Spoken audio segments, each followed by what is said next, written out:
And I read Isaacson's book on Steve Jobs.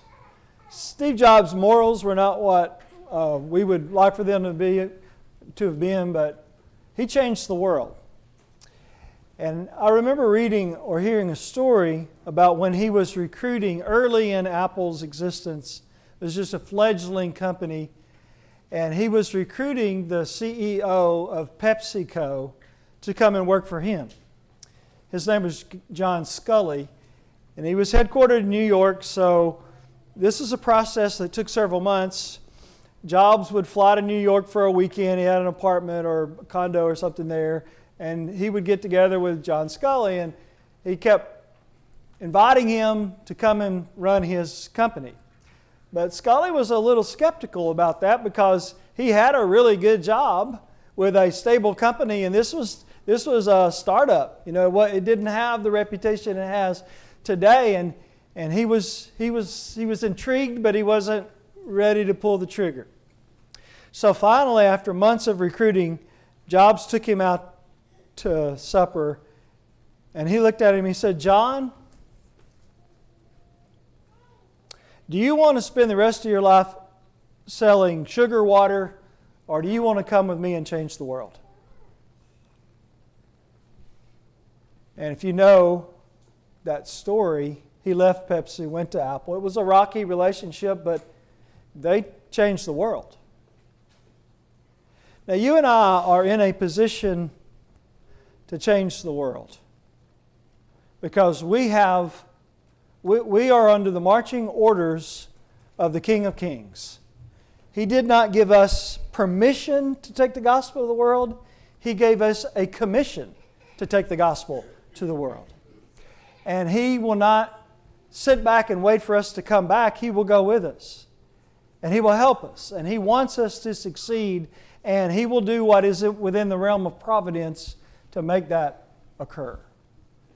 Now, what we're doing in this series this weekend is looking at motivations to do probably what we already knew to do. But sometimes we need to light the fire under us a little bit. Sometimes we need to light the fire in our hearts, build it up, and then that will send us out with the gospel to the world. And in turn, that will grow the church. You know, the church grows when we go out with the gospel. It doesn't grow by trying to lure members from other congregations to come to this congregation. That doesn't grow the kingdom any. That may grow a congregation, but not really. It's just swelling. But when you go out and you bring someone into the ark of safety, which is the church, then the church is growing. Heaven will be fuller because of that. Then you have true growth, church growth. Now, this lesson, the final lesson, is on how much am I willing to risk. Churches go through 3 stages. The first stage is risk-taking. Someone says, we should have a congregation in this community. And somebody else says, that's a good idea. Well, where are we going to get the money? Well, I'll help. Well, who's going to secure us a place? Well, I'll see what I can find. Who's going to tell people about, well, I'll go out door to door and tell people we're starting. Risk-taking. We work on weekends. We put our own blood, sweat, and tears into it. And a church begins in a community with just a few people, and then over time it grows, and there are baptisms, and it catches fire, and they move from a rented, maybe from someone's living room to a rented room to a storefront, and then they say, you know, we really need a building with as many as we have, and you think we could secure financing? Well, let's see what we can. Well, I'll sign the document. And so you've got a congregation, and soon it's large enough to have elders and deacons and preachers, and there are a lot of kids there. And so the church has been in the risk-taking stage and is paid off, and then it moves into, unknowingly, the caretaking stage, where now we're pretty comfortable. Let's don't rock the boat. Let's just maintain the status quo. Caretaking stage. Now, if you stay in caretaking stage, you move eventually into the third stage, which is the undertaking stage. And somebody looks around and says, a lot of empty pews. A lot of old, just mostly older people now. Well, it seems like I have to do two things in every service. I lead a prayer and serve the supper almost every week now, and aren't that? And then that goes on a while, and somebody says, well, I actually heard this recently. We got enough money to last 7 more months, and then we'll have to close the building. That just irks me to hear that. God's got plenty of money. You know, God doesn't want His people to close the doors of the light of the community. Let's get out there and convert people. Let's don't fold our hands and say we're done. But those are the 3 stages. Now, what we can do is, if we've moved into caretaking, or if we're on our way to undertaking, we can reverse that clock by going back to risk-taking. Because that's what will build a church and that's what will grow a church. We have to be willing to put ourselves out on the line. We have to be willing to take risks, get out of our comfort zones, because that's how people are saved. Somebody took a risk on you to bring you to the Lord. Now, it may have been you or grew up in a Christian family, so there was less risk. But somebody in your history, in that history, took a risk, knocked on a door, began a conversation, mailed a tract, went on a mission trip, preached a sermon. I don't know, something happened that was not comfortable and easy for the person who did it that led to the salvation of someone in your spiritual history that led to you being a Christian. Now we have to pay that forward. We have to take what we've received and pass it on, you know. 2 Timothy 2:2 says that we are to receive the Word, but we're also to pass it on. There are 4 generations of that text. So the gospel that Timothy had heard, he taught faithful men who would teach faithful men. That's 4 generations. If you look in most churches, you will have up to 4th generation. I've never seen a 5th generation. You'll have, father, son, grandson, great-grandson. You can go that many generations. Normally, the father, by the time there's a great-grandson, is in his upper 80s or 90s. So it's a moving. Now, the oldest one dies, but then it starts over. So we're always growing the church generationally like that.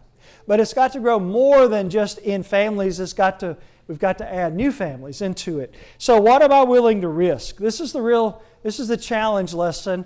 It's going to build on what we were talking about last hour, because love really is the motivation. But love needs to be challenged. So I'm going to ask some hard questions.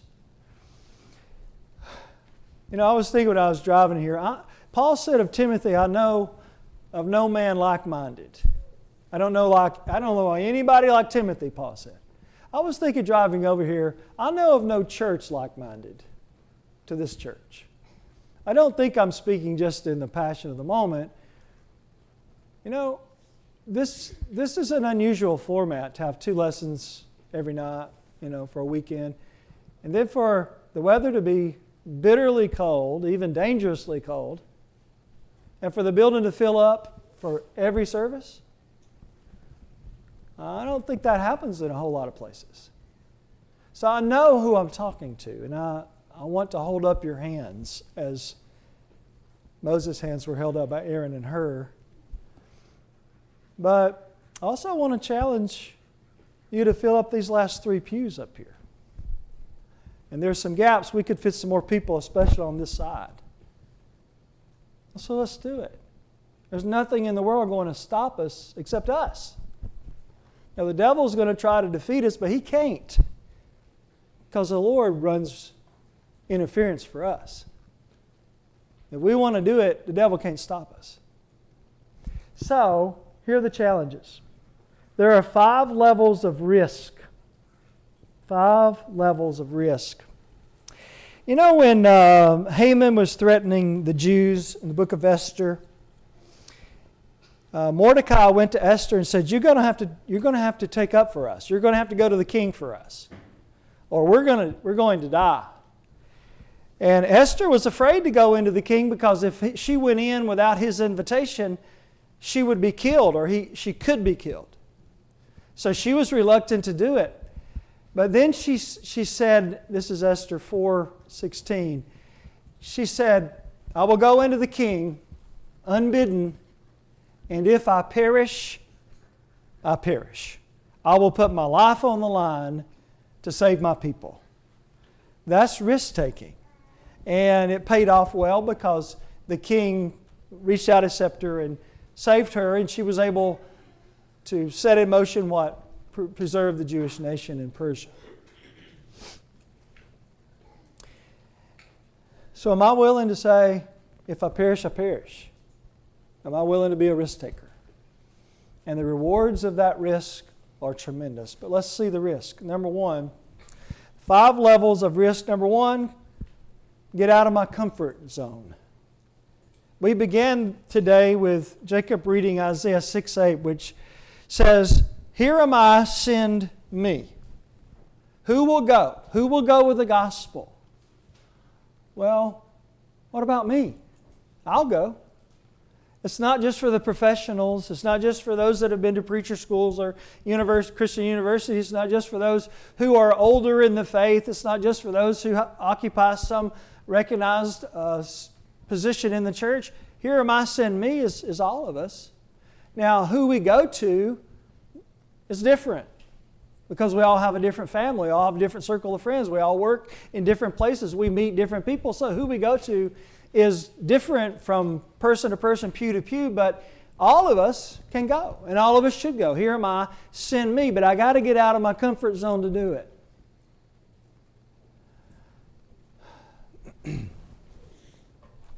It's not easy for a lot of us to begin a religious conversation with somebody. It's not easy to go knock on a stranger's door and say, I'm from the Church of Christ. We're having a gospel meeting. Sure would love for you to come.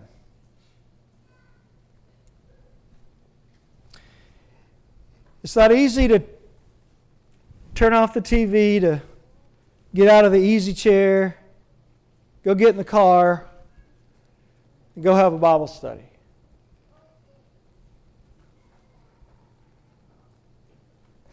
But if the church is going to grow, I got to stretch myself out of my comfort zone.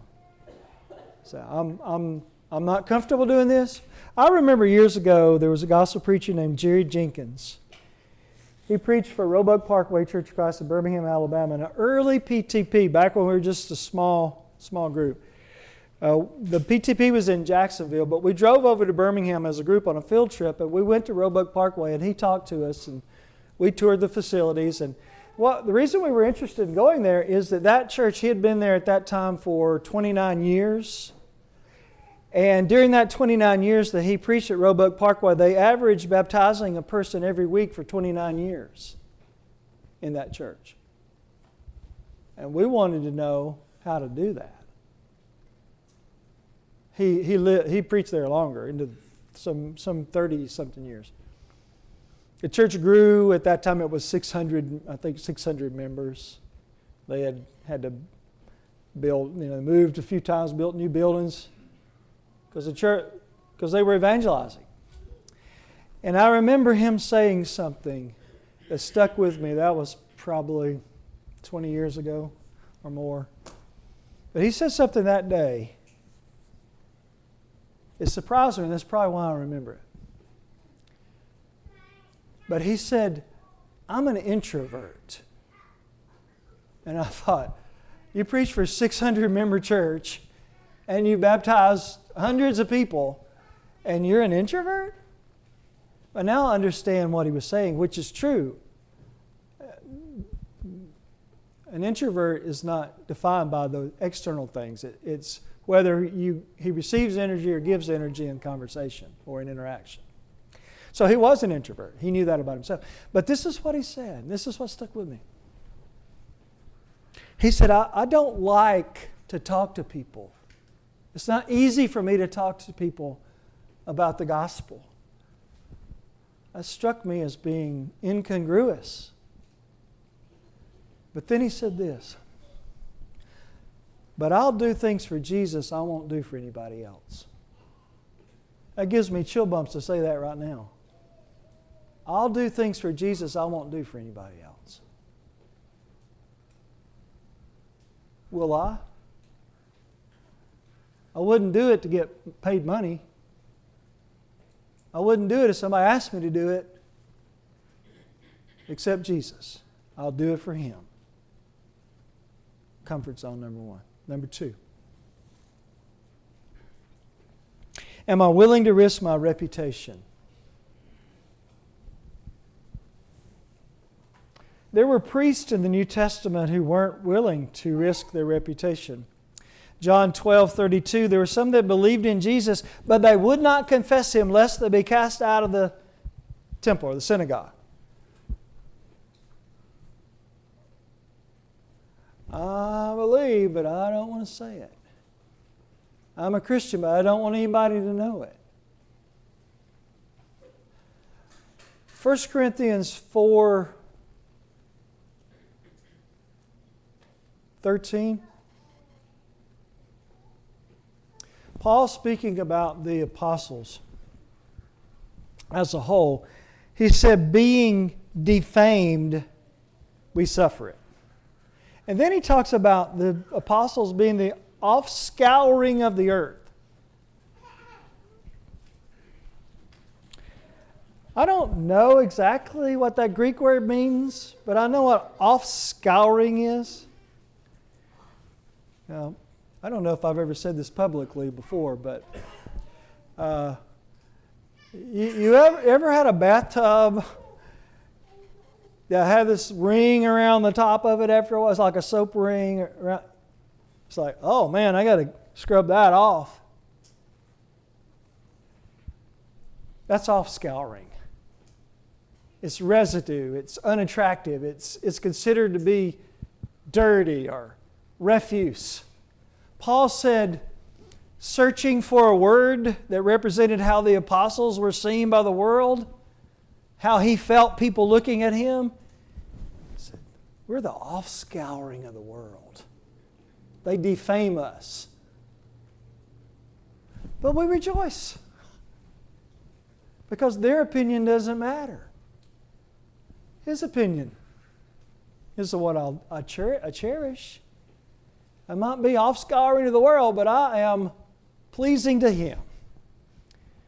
Now let's make this real and practical and talk about evangelism in being willing to give up reputation. Sometimes I'm hesitant to say anything because if I say anything, what are they going to think about me? They're going to look at me like, oh, you're a religious fanatic. Oh, you're different than all of us. You think you're better than us. You think you're the only church going to heaven? Is that what it is? You.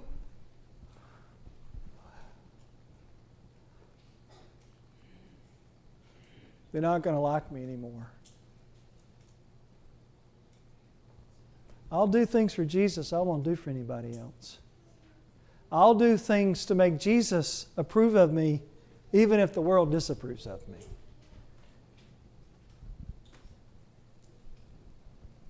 Number 3.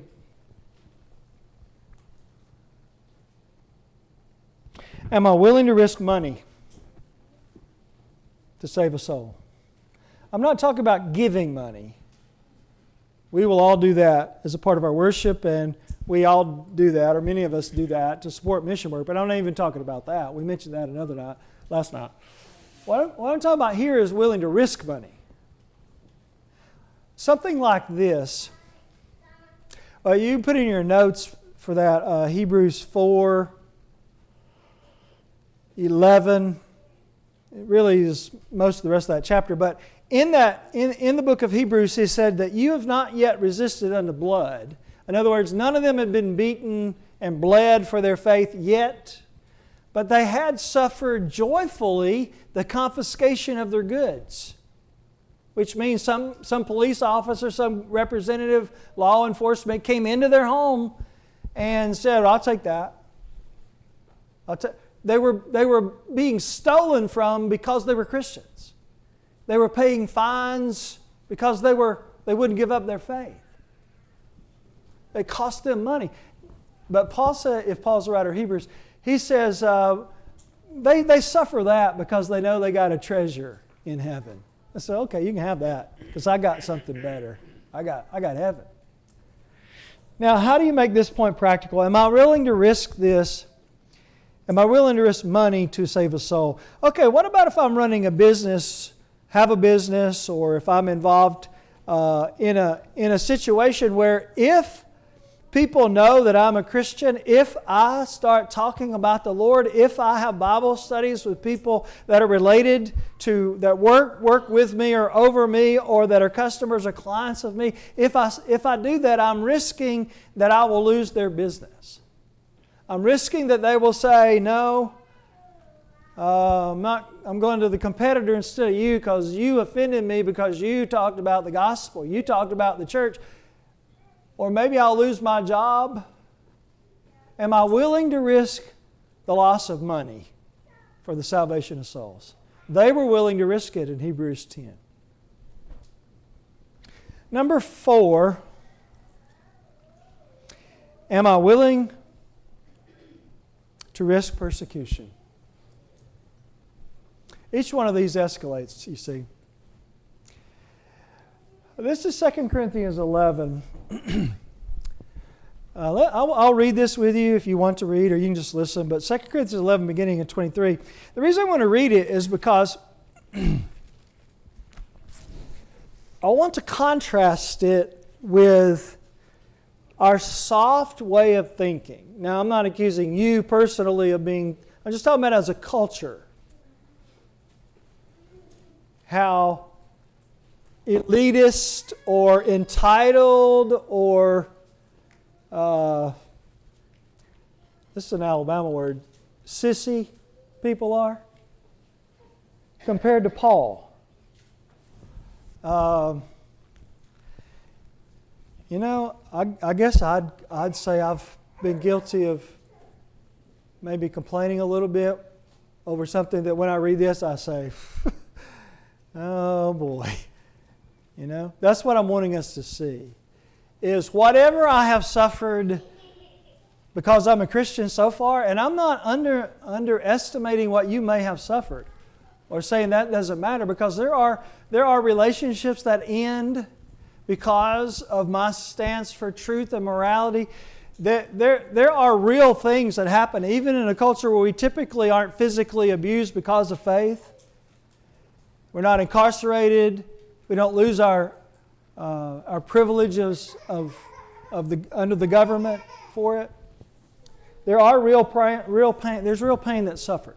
But what I'm reading this for us is to think about Paul for just a minute.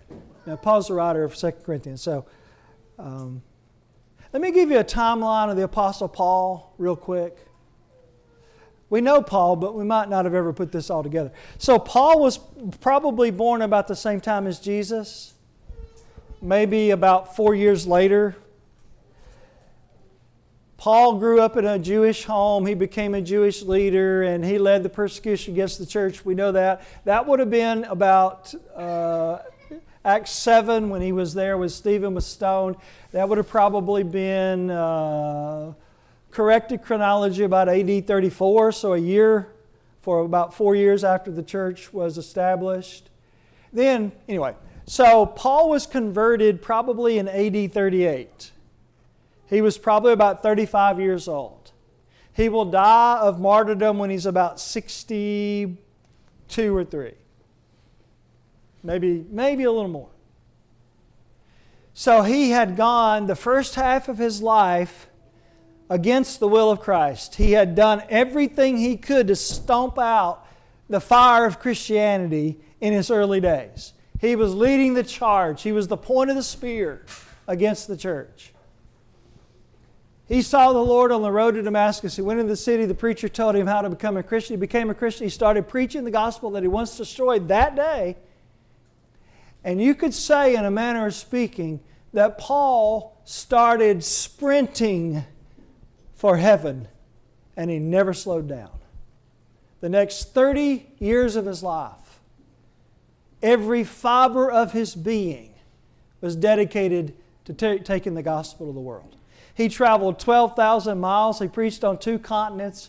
He preached in 50 cities, established scores of congregations, baptized hundreds, if not thousands, of people. He wrote more books of the New Testament, more chapters of the New Testament than any other writer, and he died bleeding,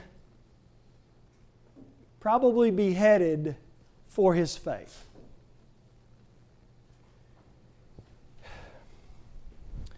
Before that happened, he wrote this.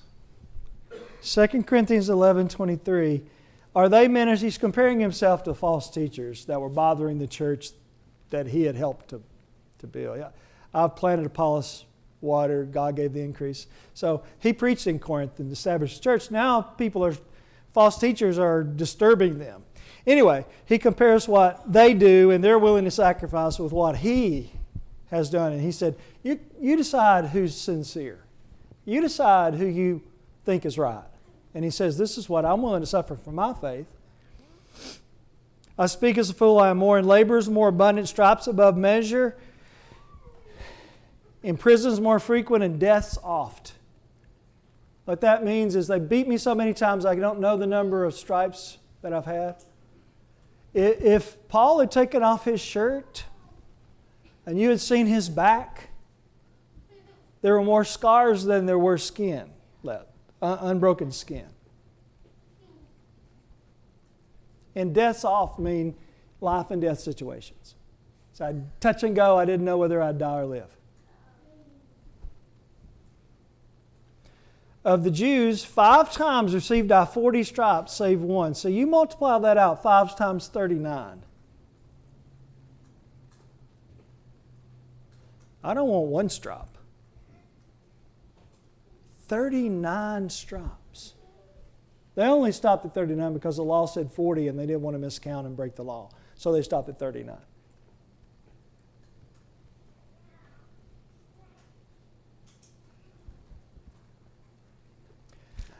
I don't know, I was standing here thinking, if they tied me to a post and beat me with 39 stripes with a whip, would I preach next Sunday?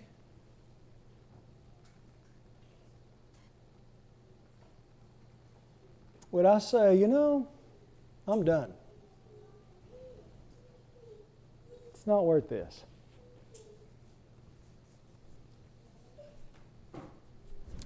That's just one of the things on the list.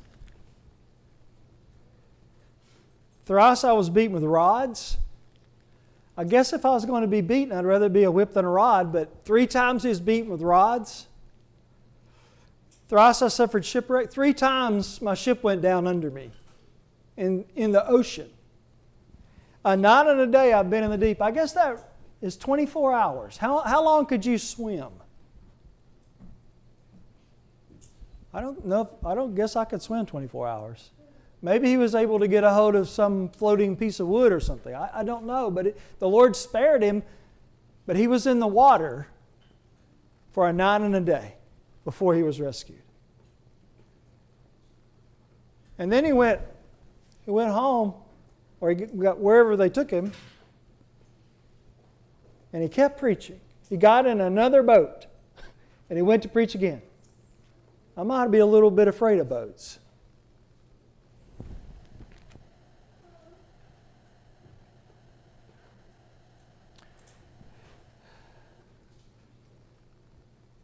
I skipped one, didn't I? Once I was stoned. That's Lystra. They thought they killed him. That's what a stoning was for. So they took him out of the city and they picked up rocks. And people started throwing rocks at him, trying to hit him in the head, trying to kill him. And eventually he passed out. And they thought they accomplished their purpose, and they went back home, and they left him out there for dead. But in a little while, he came to. This is a tough guy. His name means small. And it's thought that he was short and small. But he was a tough guy. He woke up, threw the rocks off of him, and walked back into the city that just stoned him. and met with the Christians. I guess he was bruised, swelling, bleeding, limping, groggy. Did he have a concussion? How would he not? And he strengthened the brethren. He strengthened them, gave them instructions, and then he left their city.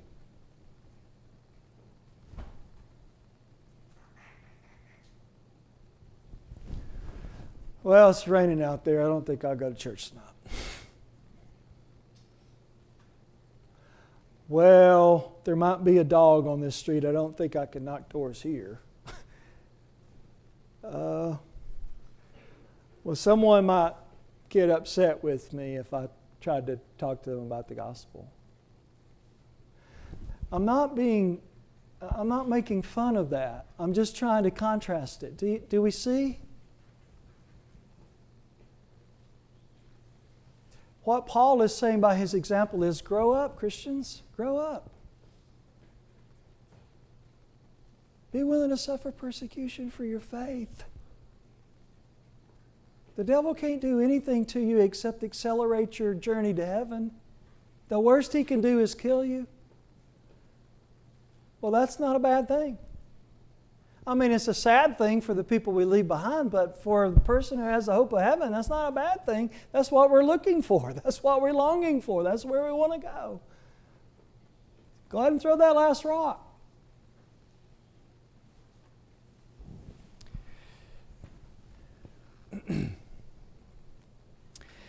Well, the last level, and I'll just sum up the whole thing, is what I call the ultimate level.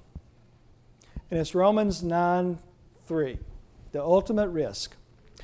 Romans 9:3, we're talking about Paul, and what in the world would motivate somebody to go through all that, to preach and to give his life as a martyr? What? Why would somebody do that? Well, the answer is in Romans 9:3. It's the last lesson before this one. And Paul is talking about wanting people to be saved, his own people to be saved. And he says in verse 2, I have great heaviness, continual sorrow in my heart. He said, there's something that bothers me every day. It's a continual sorrow in my heart. It never goes away. Well, what is it, Paul? That you lost your job when you became a Christian, you can't be the professor you used to be, and you lost your station, your status, and people looking up to you, and you don't have a home, and you live out of a suitcase, and none of that bothered him. For I wish that myself were accursed from Christ for my brethren, my kinsmen according to the flesh. Now, I've read that many times, and you have. Have you stopped before you read the next verse and ponder it? What he's saying is, I'll put this in plain language. I would go to hell if it meant the Jews could go to heaven. I wish myself accursed from Christ. That's what happens to people that are cursed from Christ. I have never reached this level that I would be willing to go to hell to save somebody else. Now, it's not possible to exchange places with somebody. It wasn't possible for Paul to trade himself for his people. That's not how it works. That would be unjust. And God's not unjust. But this is the reason I'm reading it and we're talking about it. It's a summation of this point.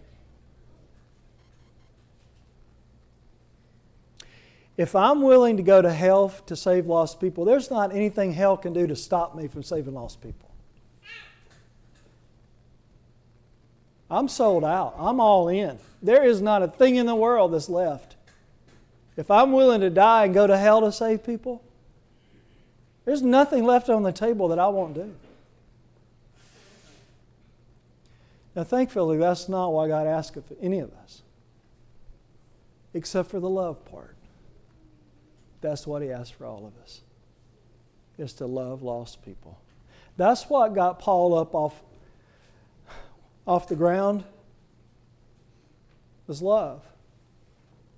That's why Paul was willing to preach even when he knew they'd arrest him and beat him again. You can't shut me up unless you kill me.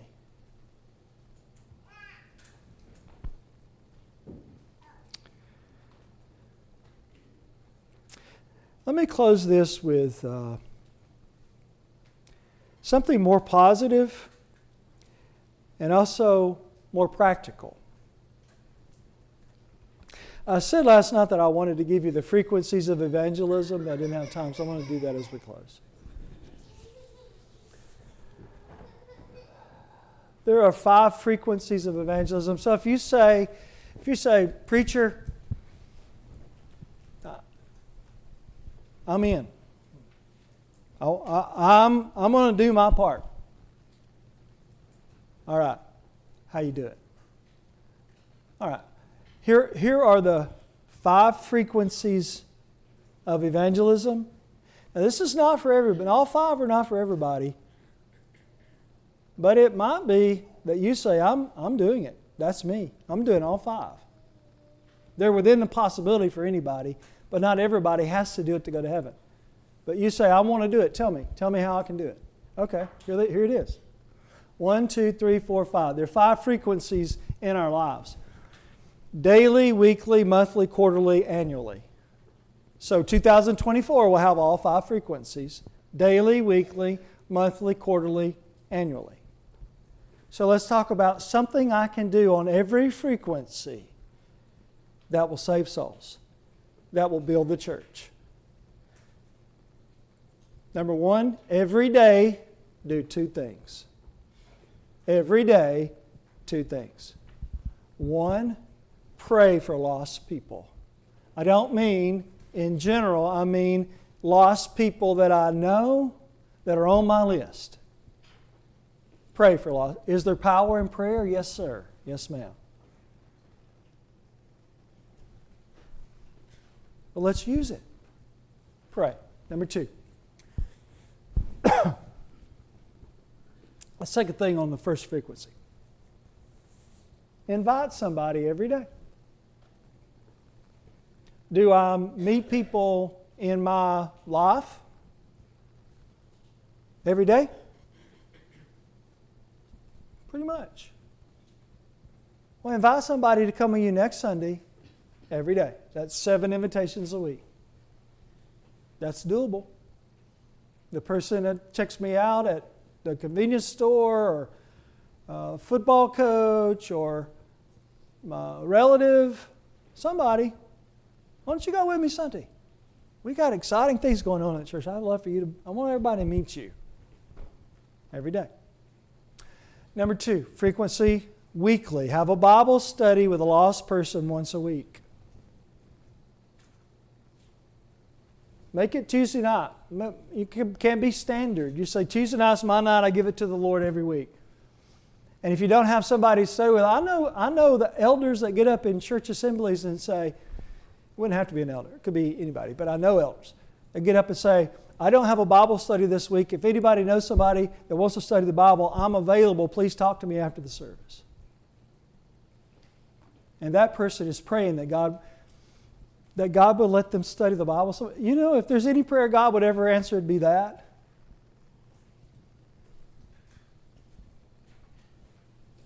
Number 3, monthly. Aim to have a baptism every month. Someone you personally taught the gospel every month. Now, those numbers work out because if you have a Bible study every week, most Bible study methods have 3 or 4 lessons. So if you start a lesson and you do once a week studies, which is what we typically do, then it'll be time to baptize someone every month. You say, yeah, but not everybody's converted. That's true, but most of the time you study with more than one person at a time, like you study with a couple. And so both of them are converted. Next study, maybe they're not converted immediately. It might be later, but you still are averaging one 12 per year, one per month. Another thing that Jerry Jenkins said in that meeting 20-something years ago, he said if you have 5 people in a church that will do a Bible study every week, the church will grow. He said you don't have to have everybody. Now, I'm talking to everybody. I'm hoping we'll get that if we don't have it. But if you'd be one of 5 to really take up the gauntlet of evangelism, you'll be having to figure out some crowding problems in the not so distant future. There are people out there that will obey the gospel. We haven't found them all yet. Number 4, quarterly. Well, I want to approach this from 2 directions. Let me do it on the personal level and then I'll do it on the congregational. On the personal level, every quarter have all the people that you've converted and their families into your house for a meal and a Bible study. So 4 times a year you bring them in, and that gives them an opportunity to know better other Christians. And you can invite the elders over or preacher or some member. Anyway, that can bring them, that helps to solidify their faith and their connection to the church. So once a quarter, plan to have a meal. Now, as a congregation, let me back up one level to monthly and then I'll go to quarterly. Every month, preach an evangelistic sermon. Keep it in front of the people. Now I'm talking to the church leaders and those who are preaching. And every quarter, have some excuse for members to bring non-members to the services. I use excuse because I don't know a better word. What I mean by that is a Friends and Family Day, a VBS, a Grandparents' Day, just some reason for members to go out to people in their lives that they love and say, we're having something Sunday, we're bringing people. It's Grandparents' Day. Once you come and sit, the grandkids are supposed to sit with their grandparents. We're going to take pictures after. We got a meal. And what grandparent's going to say no to that? They're going to come and they're going to hear the gospel. Family Day. Well, Mom, you got to come because it's Family Day and I can't sit there by myself on Family Day. You got to come. So you get people to come. Friends' Day.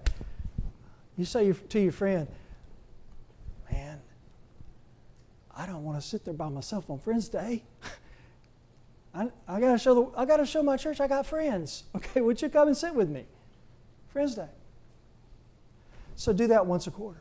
So you're always meeting new people that need the gospel. And then annually, remember this is second mile stuff. A mission trip every year. So you're sharing the gospel locally, but take a week or 2 weeks every year and fund it yourself if you can. And carry the gospel somewhere where they don't have the gospel. If you can't, your elders will send you. Or you reach out to other churches in the area and say, I want to do this mission trip and would you help me? And they'll help you. Yeah, they'll send you. And you carry the gospel. You do that those are the frequencies. All right. We already have one invitation.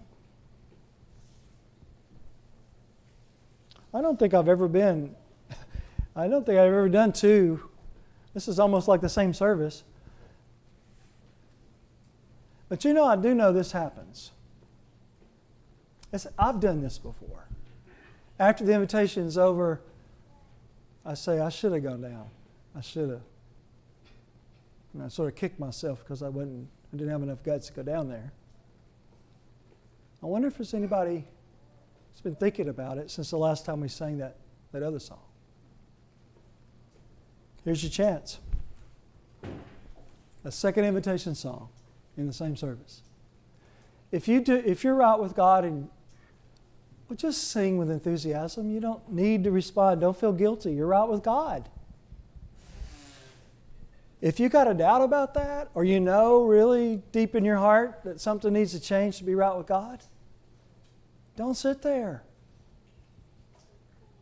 Take care of it. If you need to obey the gospel, you can be baptized.